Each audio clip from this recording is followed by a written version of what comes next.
最近几年的外线好鞋一直不断，利刃伽马甚至是复刻的科比等等一系列非常多他们都是非常出色的外线实战好鞋，但是他们都有着一个共同点，就是他们都会更加适合窄脚或者是脚型偏窄的球友去进行选择。我们一些宽脚的兄弟们，可能以前买鞋的首选可能会先去考虑匹克或者是中乔，但是现在就连这两个牌子也慢慢的把鞋楦都给收窄了。宽脚的兄弟们在最近几年想要买到一双适合自己脚型的篮球鞋，真的是越来越难了。其中宽脚的外线球员更是难上加难，都不用说实战性能够不够优秀了，即使是全部罗列出来一共都没有几双，这你受得了吗？那在屏幕前正在观看这一期视频的兄弟们，如果你正巧就是宽脚的外线球员，而且你的打法是更加偏向于跑跳的，那今天这一双361度假的标速 BB 可能就是你近几年时间里面最适合你们去进行选择的鞋款。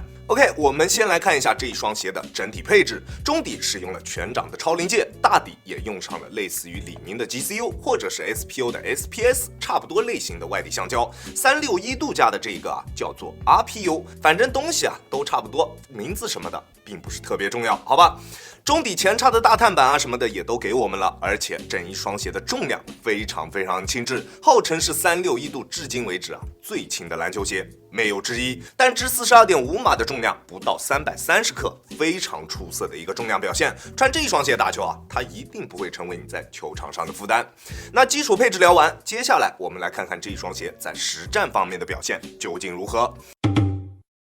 抓地真的是这一双鞋身上最大的一个亮点，这一副 RPU 的外底橡胶在抓地方面的表现真的是直接给大家拉满了。只要不是灰尘特别多的那种场地，它就能够做到直拿打拿，想停就停，在急停或者变向的时候能直接给我定死在原地，几乎没有任何的缓冲空间，非常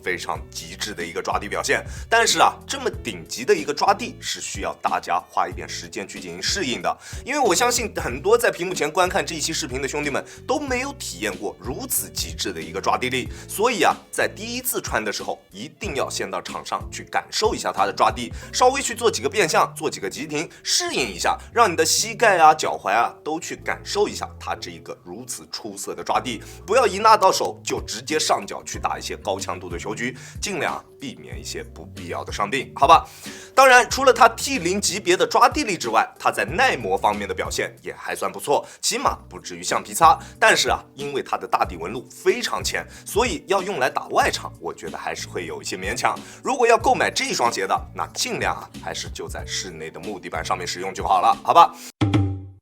中底的大面积碳板就是它抗扭最强有力的保证，而且标速 BB 身上所使用的这一块碳板是偏韧的那一种，上脚之后你不会觉得它的中底有任何板脚或者是不灵活的感觉，即使你没有比较大的体重，即使你的脚底下力量也并不是特别的出色，你也可以很好的去驾驭它，起码踩动它完全没有任何问题。要踩动这一双鞋是没有什么特别高的要求的，在变向或者是正常跑动的时候，球鞋都不会产生明显的阻力。当然它的抗扭表现是完全没有问题的，这些什么易于弯折以及不板脚，这些都是在它有着一个优秀的抗扭性的基础上来聊的，好吧。这么大面积的一块碳板，抗扭是肯定没有问题的，这一点大家完全不用去担心，好吧。而这一双鞋相对来说比较大的一个问题，其实都来自它的稳定性。夸张的弧形大底加上它四周非常夸张的大底翘度，确实让它有了非常优秀的一个灵活性表现。但是夸张的大底造型，再加上它弹性过大的中底缓震材料，让它在稳定性方面出现了比较大的一个问题。每一次在我们做一些横向急停动作的时候，不管是变向还是侧蹬，你都能感觉到中底的晃动，你必须要时刻紧绷住自己的脚踝以及膝盖，才能很好的去控制住这一双鞋。再加上这一双鞋有着极其出色的抓地，就需要我们花更大的力去控制住脚底下的篮球鞋，可能你一旦松懈下来了，就会出现崴脚甚至是膝盖方面的伤病。所以大家不要看这一双鞋好像中底不板脚碳板的刚性并不是特别高，千万不要被它这个柔软的中底柔软的脚感给迷惑了，好吧。这一双鞋的驾驭门槛是非常高的，会比之前的伽马之类的鞋款有着更高的驾驭门槛，你必须要有出色的下肢力量才能很好的去驾驭它。如果你对于自己的下肢力量不是特别的自信，那千万不要盲目去进行尝试，好吧。极致的抓地，优秀的抗扭，再加上不是特别出色的稳定性表现，这样的鞋款往往都会是爱的人爱死，不喜欢的人1分钟也不想穿的一个鞋款。它一定会是一双非常两极分化的鞋款。那究竟你适不适合去选择这一个鞋款呢？那让我们来一起看看这一双鞋在风格化上面的处理究竟做得怎么样。我们先来聊聊它的脚型适配。这一双鞋就是一双非常典型的为了宽脚球员而推出的篮球鞋。窄脚的兄弟们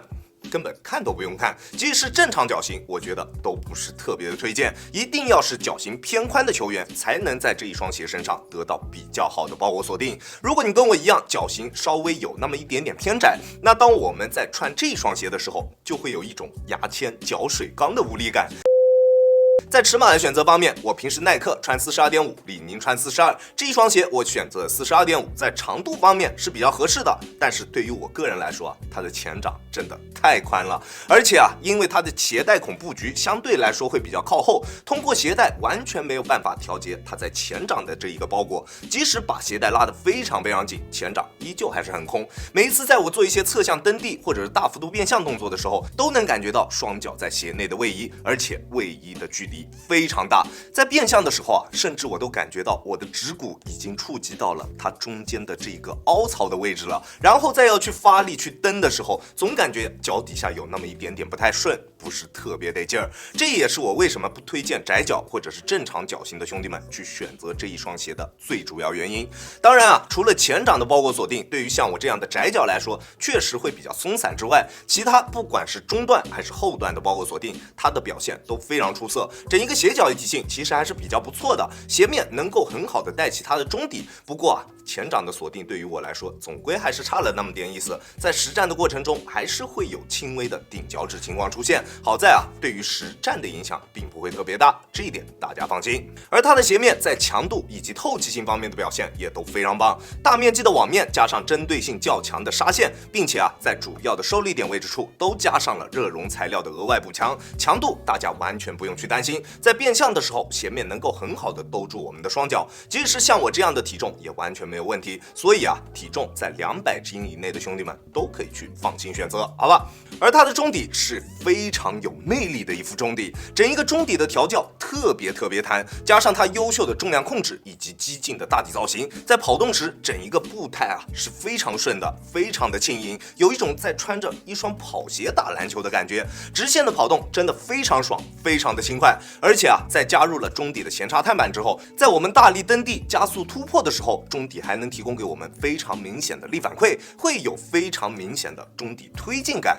体验真的非常棒。并且它的整个中底的过渡也都做得特别的丝滑，不管是我们在正常跑动还是蓄力起跳的时候，它的中底都能有一个非常丝滑的力传导。如果你就是跑跳型的球员，直线加速相对来说会比较多，平常不太会有太多的那种变向动作，那这双鞋的中底你一定会非常喜欢，你一定会爱上它这一个极具魅力的中底表现。而且它在做到了这些的同时，还有着出色的反应性以及缓震表现。中底的重心算是中规中矩虽然在数据上前掌确实还是挺薄的，但是在体感上前掌的重心并不贴地，想要保底快靴的兄弟们就不用考虑这一双鞋了，好吧？但是它在反应性方面的表现确实就非常棒。在我们发力蹬地的时候，脚底下非常干脆，再加上前插碳板的加入，中底还能提供给我们非常明显的力反馈，后掌的缓震对于我来说也算是恰到好处。我180斤的体重，在单纯使用脚后跟着地的时候，震脚的感觉也比较轻微，在室内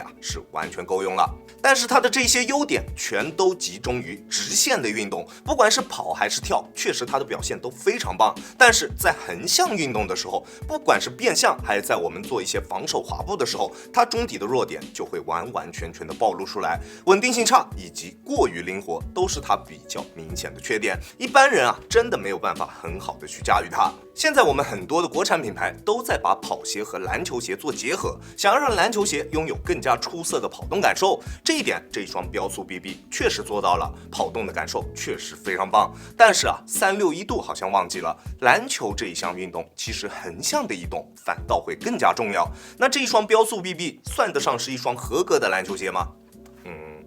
我觉得其实算不上，但是我觉得它是一双非常优秀的鞋款，起码在这一双鞋身上，我能够看到361度在尝试着去给篮球鞋做出风格化，而不是一味的用公式套娃。当然啊，它也有着非常明确的针对人群，只是范围真的特别窄。首先你得是宽脚或者是脚型偏宽的球员，然后你要有比较不错的下肢力量，不管是脚踝还是膝盖都要稍微好一点点。再然后你最好还要是直线加速偏多的球员。如果层层筛选下来之后，精准定位到了你的打法和脚型，那这双鞋就会是你的那双万中无一的神鞋。而对于其他打法的兄弟们来说，它或多或少都会有一些不是特别合适的地方。但凡是这种适配人群比较精准的鞋款就会是这样，喜欢的人会喜欢的不得了，但是其他人都会觉得它真的不咋地。OK， 这就是本期视频的全部内容了。再次感谢大家观看本期的亚良球鞋。如果你觉得我的视频还有点意思，欢迎大家在各大平台搜索亚良球鞋找到我，记得要点击关注哦，这会对我有非常大的帮助。好了，那我们下期视频再见吧，大家有空来做 ，peace。